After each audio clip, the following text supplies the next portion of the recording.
साथ हैं हरिंदर ताऊ जी। आपने इनकी काफ़ी वीडियोस देखी हुई होंगी, बहुत वायरल वीडियोस इनकी होती भी हैं। आइए जानते हैं किसानों को लेकर के, जिस तरीके से आज 264 दिन हो चुके हैं गाजीपुर बॉर्डर पर, क्या कहना चाहेंगे? देखिए, दिन तो हम गिनते ही नहीं, अभी हम महीने गिन रहे हैं। 9 महीने हो जाएंगे 26 तारीख को, और फिर साल गिनेंगे। ये सरकार को गिनना है, हमें नहीं गिनना। सरकार गिनेगी कि किसान को कितने दिन बॉर्डर पर रखना है और कब इसको घर भेजना है। सरकार की जिम्मेवारी है। अच्छा हरिंदर जी, ये बताइए, जिस तरीके से सरकार लगातार दिन प्रतिदिन महंगाई बढ़ रही है, कहीं राम मंदिर होता है, कहीं जातिवाद होता है, कहीं बस हिंदू मुस्लिम ये चीज़ें हो रही हैं, लेकिन रोज़गार को लेकर के कहीं बात नहीं होती है। देखिए, रोजगार को लेकर के ये बात करेंगे ही नहीं। एक चीज़ तो लिख लीजिए, देश का प्रधानमंत्री जिस चीज़ को कहेगा आप उसका उल्टा समझ लीजिए। ये कहेगा 2 करोड़ रोज़गार दूंगा तो आपके 2 करोड़ रोज़गार छीन लेगा। ये कहेगा कि मैं ये काम करूंगा तो उसका उल्टा करेगा। तो रोज़गार की तो इनसे बात ही मत करो। महंगाई की बात करने की पाओगे तो इसने कहा था बहुत हुई महंगाई की मार, अब की बार ये सरकार। तो महंगाई की मार थी, ये कम करने की बात कर रहा था, और इसने उसका डबल कर दिया कि जब हम 450 रुपये में सिलेंडर खरीदते थे और 10 रुपये उसका बढ़ता था, तो ये सिलेंडर लेके सड़कों पे मुजरा करते थे। और आज 832 रुपये 50 पैसे का मेरे घर पे आया है, तो डबल हो गया। तो महंगाई बढ़ाई, कम करने की बात कर रहे थे, बढ़ा रहे हैं। तो जो कहा उसका उल्टा। नारी सुरक्षा, और नारी सुरक्षा के बजाय नारी का अपहरण, नारी का चीरहरण, नारी के साथ दुराचार, बलात्कार। कौन ये दिल्ली में देख लो, दिल्ली कैंट का मामला, दिल्ली कैंट के मामले को लेकर। अरे कैंट में छोड़ दीजिए, ये तो बच्ची हैं बहुत छोटी। इनको तो सरकार को नहीं, पूरे भारत को डूब के मर जाना चाहिए। जो 8 साल की 9 साल की बच्ची, एक 6 साल की बच्ची, इनको सोचने पे है। कौन कर रहे हैं? बहते हैं मंदिर मंदिर, और मंदिर का पुजारी कर रहा है। कितना दुराचार है ये। उस मंदिर का क्या करेंगे जिसमें हमारे बच्चियों के साथ इतना दुराचार हो रहा है? उस मंदिर का, वो मंदिर है, वो तो राक्षस का घर हो गया। तो ऐसे राक्षसों के घर बना के आप क्या करोगे बताइए? महंगाई, ये महंगाई पे बात नहीं करेंगे, ये शिक्षा पे बात नहीं करेंगे, ये रोज़गार पे बात नहीं करेंगे, ये स्वास्थ्य पे बात नहीं करेंगे। इनके यहाँ सिर्फ 5 शब्द हैं इनकी डिक्शनरी में, उन 5 पे बात करेंगे। ये हिंदू पे बात करेंगे, हिंदू मुस्लिम करेंगे, कब्रिस्तान शमशान पे बात करेंगे, और 5वां शब्द इनका पाकिस्तान है। ये इस पे बात करते हैं बस। और इस बार भारत का किसान, मजदूर, बेरोजगार, वो खड़ा हुआ है मैदान कि हम ना हिंदू होने देंगे, ना मुस्लिम बनने देंगे, ना सिख बनने देंगे, ना ईसाई बनने देंगे। इस बार हम लोग भारत के नागरिक बन के वोटिंग करेंगे, तब इनसे पीछा छूटेंगे। इस तरीके से यूपी में योगी जी के जो होर्डिंग है, उनका प्रचार जो इस तरीके से होना चाहिए यूपी के अंदर, उससे ज़्यादा दिल्ली में हो रहा है। जगह जगह आप चले जाइए, बस स्टैंड चले जाइए, या फिर आप कहीं भी जो फेमस जगह है वहाँ पर आपको योगी जी की तस्वीर मिलेगी। देखिए, इनका क्या है, जब 2013 में ये चुनाव प्रचार कर रहे थे 2014 के लिए, तो इन्होंने पूरे देश में प्रचार तंत्र के माध्यम से सबको बताया था गुजरात मॉडल। और गुजरात मॉडल लोगों ने देखा तो था नहीं गुजरात। उन्होंने सोचा इसका मतलब गुजरात जो है वो स्वर्ग बन चुका है, और हमारा ये देश भी स्वर्ग बन जाएगा। उस लालच में आके, उस भ्रम में आकर के लोगों ने इन्हें वोट दिया। अब इनका वो गुजरात मॉडल की पोल खुल गई कि वहाँ तो किसान भी कैद में है, किसानों की ज़मीन अडानी अंबानी को दे दी, वहाँ बुरा हाल है। क्योंकि जब ट्रम्प आया था तो झुग्गियों को छिपाने के लिए दीवारें लगा दी गई थी, तो वो सब बता दिया। और अभी आपने देखा होगा इस कोरोना काल में 7 करोड़ वहाँ की जनसंख्या है गुजरात की, और 3.5 करोड़ गुजरात के लोग गरीबी रेखा में पेट भरने के लिए 5 किलो अनाज की लाइन में लग रहे हैं। तो वो पोल खुल गई। अब इन्होंने देखा कि अब देश की जनता को किस तरह बेवकूफ़ बनाया जाए, तो अब ये उसको जनता को दूसरा कि यूपी मॉडल, और ये उत्तर प्रदेश के प्रचार में पैसा खर्च करके कहीं ये तो कह रहे हैं कि हम अपनी योजना जो है वो बताना चाहते हैं कि ये योजनाएं यूपी में भी हो रही हैं। हाँ, बताएं कि महाभारत काल के बाद पहली बार चीरहरण उत्तर प्रदेश में लखीमपुर खीरी में हुआ, ये बताएं। कानपुर में पुलिस को पीट करके बीजेपी के पदाधिकारी 25,000 के गुंडे को छुड़ा करके ले गए, ये बताएं। ये बताएं कि उन्नाव में बेटी के साथ क्या हुआ था और किसने किया था, उन्नाव का बीजेपी का विधायक। ये बताएं चिन्मयानंद कौन था, ये बताएं ना कि हाथरस में बेटी के साथ क्या किया, बताएं ना। ये हिंदू के ठेकेदार हैं, क्या हिंदू धर्म में रात को अंत्येष्टि की जाती है और उस बेटी को के साथ बलात्कार हुआ, उसकी हत्या हुई, फिर उसको जो है केरोसिन डाल के रात को 2 बजे उनके परिवार को भी डेड बॉडी नहीं दिखाई, वो जलाया गया।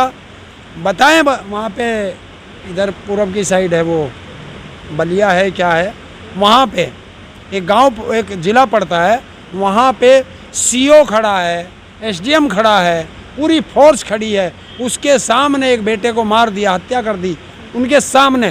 क्या हो रहा है, इसको बताएं ना। बताएं ना कि हमारा राज है कि गंगा माँ ने बुलाया है, और जब गंगा माँ में लाशें बह रही हैं वो दिखाएं ना। तो ये तो एक जब कब्रिस्तान सर सुनिए लाशें छुपाने के लिए उनके कफन तक चोरी करा रहे हैं, ये बताएं। ये है योजना इनकी। योगी जी ने एक टीवी चैनल में ये भी कहा है कि ये तो जल समाधि होती है, जिसमें होता है जो नियम होते हैं वो तो करेंगे ना। हिंदू धर्म में कोई जल समाधि नहीं होती है, नहीं होती है। हमारे हिंदू धर्म में हम कोई अमेरिका से नहीं आए हैं जिसके सांप काटता है। साधुओं को भी तो होती है सर। साधु तो हम तो साधु हैं, और साधु तो सारे स्वाधु हो रहे हैं। कौन है चिन्मयानंद, आसाराम कौन था, राम रहीम कौन है, बताएं ना। ऐसे साधु होते हैं, ये तो स्वाधु हैं। साधु कहाँ हैं? नहीं, जिनकी जल समाधि जो जल में, वे जल समाधि वाले थोड़ा ही थे, वे इसलिए उनको गंगा में प्रवाहित किया गया कि इस कोरोना काल में इन्होंने अंत्येष्टि भी इतनी महंगी कर दी कि 30-40 हज़ार रुपये लगने लगे। गरीब लोग कहाँ से करें। और 30-40 हज़ार में भी एक काम और हो गया कि शमशान घाटों में 18-18, 20-20 घंटे की वेटिंग हो गई, इतनी जनता मरी है। और जिसको ये 4-4.5 लाख बताते हैं ना पूरे भारत में कोरोना में, इसको लगभग 3 करोड़ जनता मरी है। और उसका बिल्कुल, मैं कभी झूठ पे बात नहीं करता, किसी की सुनी हुई बात नहीं करता। हमारे गाजियाबाद में चले जाओ, यहीं हिंडन है जहाँ शमशान घाट है, वहाँ पे 80 चबूतरे हैं अंत्येष्टि करने के साथ, और 2 इलेक्ट्रिक मशीन है। और पूरे गाजियाबाद में कोरोना काल का हिसाब उठा लेना, 20 से ज़्यादा लोग इन्होंने एक दिन में मरे हुए नहीं दिखाए।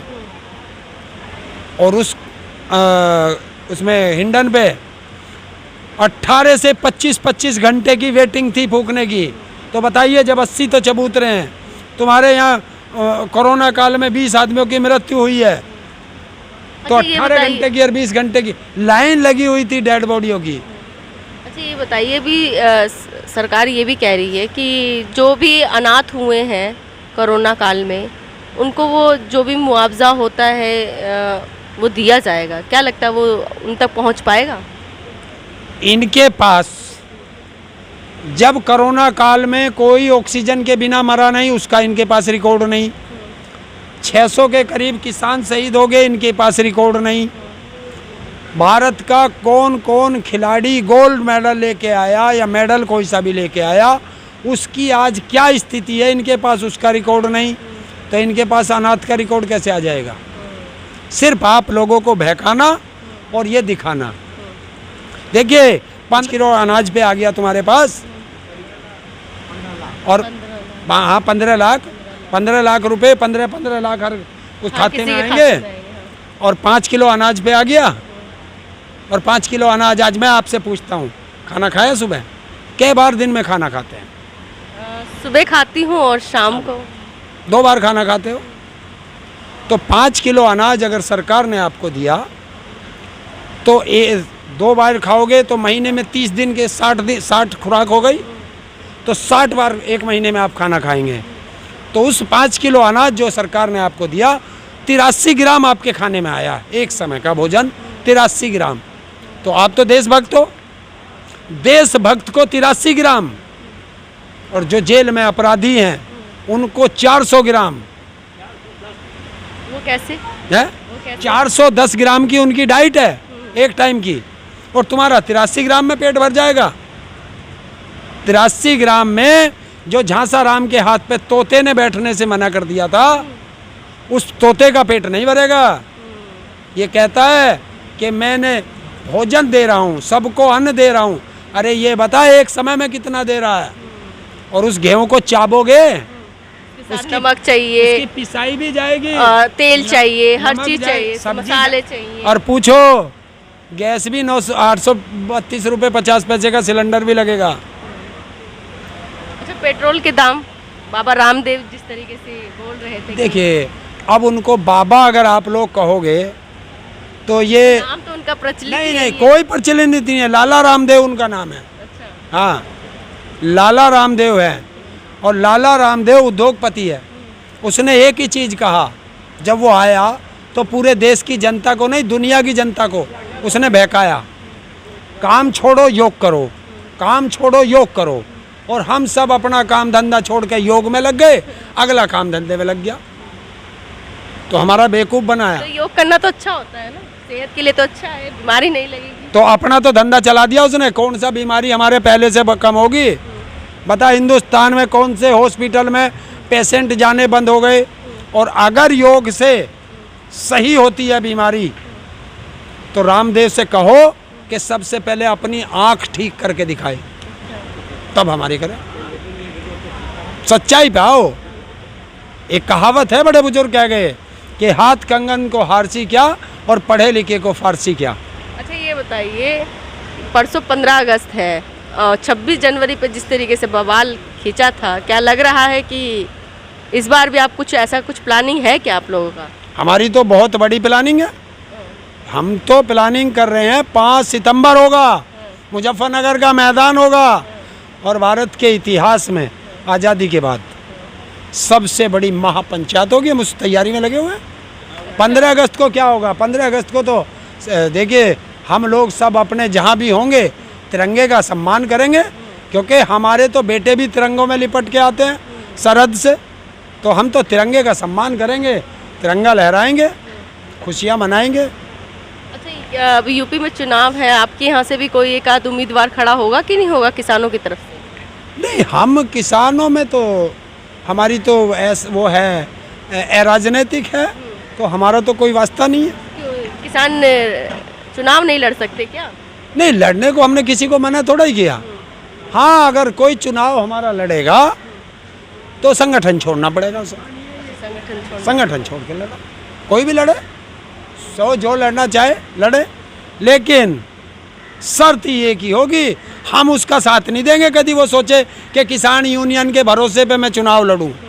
चुनाव लड़े अपने भरोसे पे, क्यों कि हमें एक ही मछली की आंख है हमारे, हम अर्जुन वाले हैं, मछली की आंख देख रहे हैं, हमें कुछ नहीं करना, हमें मार्च वापस करना है। वो तो केंद्र सरकार से है, ये उत्तर प्रदेश का है। हमारा एक ही उद्देश्य है, योगी बाबा को पुराने धंधे पर भेजना। अच्छा, पक्का। क्यों? मठ भेज देंगे क्या? बिल्कुल जाएगा। योगी का काम क्या? योग करे। क्यों? योगी देखिए, क्या सन्यास देश नहीं चलाते हैं क्या? नहीं, साधु सन्यासियों का काम क्या होता है? सारे सांसारिक सुखों का भोग करके, वो त्याग करके तब आदमी जाता है। तो त्याग तो कर दिए। कहाँ त्याग कर दिया? सारे सुखों का भोग, योग छोड़ भोग पे आ गए, पूरे सत्ता का भोग ले रहे हैं। बताइए, साधुओं का काम है हवाई जहाजों से चलना। अब हवाई जहाज इस समय चल रहे हैं तो वो तो जाएंगे ही, अब रथ से तो जाएंगे नहीं। देखिए, हम लोग जाते हैं, अपने बच्चों की शादी कर दी, सारे काम से निवृत्त हो गए, संन्यास ले लिया, हम लोग जाते हैं हिमालय की तरफ, और ये हिमालय से आ गया। मतलब आप लोग ये कहना चाह रहे हैं कि युवा अगर मुख्यमंत्री बन करके जो भी अपना कर्तव्य निभा रहा है प्रजा के प्रति, तो ये गलत है क्या? ये युवा है। कौन कौन है? ये युवा है। कौन है? अगर ये युवा है तो मैं तो अभी बच्चा ही हूँ, दूध पीता। ये नहीं है, ये सिर्फ हमारे देश का नाश करने वाला है, हमारे देश में जहर घोलने वाला है। आपने सुने इसके कभी बयान? सुनो, एक प्रदेश के मुख्यमंत्री के ऐसे बयान होते हैं। कैसे बयान? जहर, समाज में जहर घोलने वाले बयान होते हैं इसके। तुरंत एक्शन लेते हैं तो क्या एक्शन लिया बताइए? बयान गलत हो जाता है? क्या एक्शन लिया बताइए? मैं पूछ रहा हूँ, जब हाथरस कांड हुआ था सारी सरकार उसके साथ खड़ी थी, हैं? और मैं अभी बता दूं, बुलंदशहर में एक मर्डर हुआ था और पुलिस इंस्पेक्टर का मर्डर हुआ था, और जिसने वो मर्डर किया था इसी ने, योगी ने, उसको जेल से आने के बाद बीजेपी में लिया। और पूछो मोदी जी से जाके, जो कहता था, नाक रगड़ी थी जब संसद में गया था, देखा होगा आपने भी फोटो, और कहा था कि संसद को 1 साल में अपराधी मुक्त कर दूंगा। और 2014 से जो पहले इलेक्शन हुए थे, जब मनमोहन सिंह थे, उस समय 32% क्रिमिनल संसद में थे, 32%। और 2019 की जो लोकसभा चुनाव हुआ, 47% क्रिमिनल संसद में हैं। और दूसरी सुनिए, गाय पे बहुत करते हैं, क्योंकि गाय और गोबर 2 चीज़ इन्हें बहुत पसंद है, क्योंकि गाय उत्तर प्रदेश में इनकी माता है, और गोवा, मणिपुर, आसाम, उधर चले जाओ, इनकी दुश्मन है, दुश्मन है इनके। और कैसे, ये भी तो बताओ कैसे? जिस देश का मंत्री, कानून मंत्री ये कहता हो मैं गाय खाता हूँ, जिसकी हिम्मत है रोक के दिखा लो, और संसद में कहता है, लगाओ बहन। अभी एक दूसरे मंत्री ने जवाब दिया है कि मुर्गा बकरा खाना छोड़ दीजिए, गाय खाइए। ये बीजेपी के मंत्री हैं, बीजेपी का मुख्यमंत्री गोवा का, वो कहता है मेरे गोवा में आइए, गाय के मीट की कमी नहीं होने दूंगा। और पूछो इस प्रधानमंत्री से, जो अब आसाराम का भाई बनता जा रहा है दाढ़ी बढ़ा के, कि जब मनमोहन सिंह थे तब गाय के मीट का विदेशों में एक्सपोर्ट होता था 19%, और आज 37% मीट का एक्सपोर्ट हो रहा है गाय का। तो ये गाय 37 पहुंच गया। मैं आंकड़ों पे बात नहीं करता, ये आंकड़े आपने कहाँ देखे? ये सरकार के आंकड़े हैं, सरकार के दिए हुए आंकड़े। तो गूगल पे मिल जाएंगे? गूगल पे मिल जाएंगे, ठीक है, आप सर्च कर लेना। तो फिर गूगल पे एक चीज़ और देखना कि दुनिया का सबसे झूठा व्यक्ति कौन, ये भी देख लेना। अच्छा, तो आ जाएगा? आ जाएगा। कौन है सबसे बड़ा झूठा? नरेंद्र मोदी। और अगर ये ना आए तो मैं तो यहीं मिलता हूँ, आके बता देना, आंदोलन छोड़ दूंगा। ये है, मैं उनकी तरह नहीं हूँ कि भाइयों बहनों सौगंध है मुझे इस मिट्टी की, मैं देश नहीं बिकने दूंगा, यही तो कहा था। पर ये नहीं बताया कि सौगंध मुझे इस मिट्टी की, एक एक करके सारी खुद ही बेच के जाऊंगा, ये नहीं बताया होगा आपको।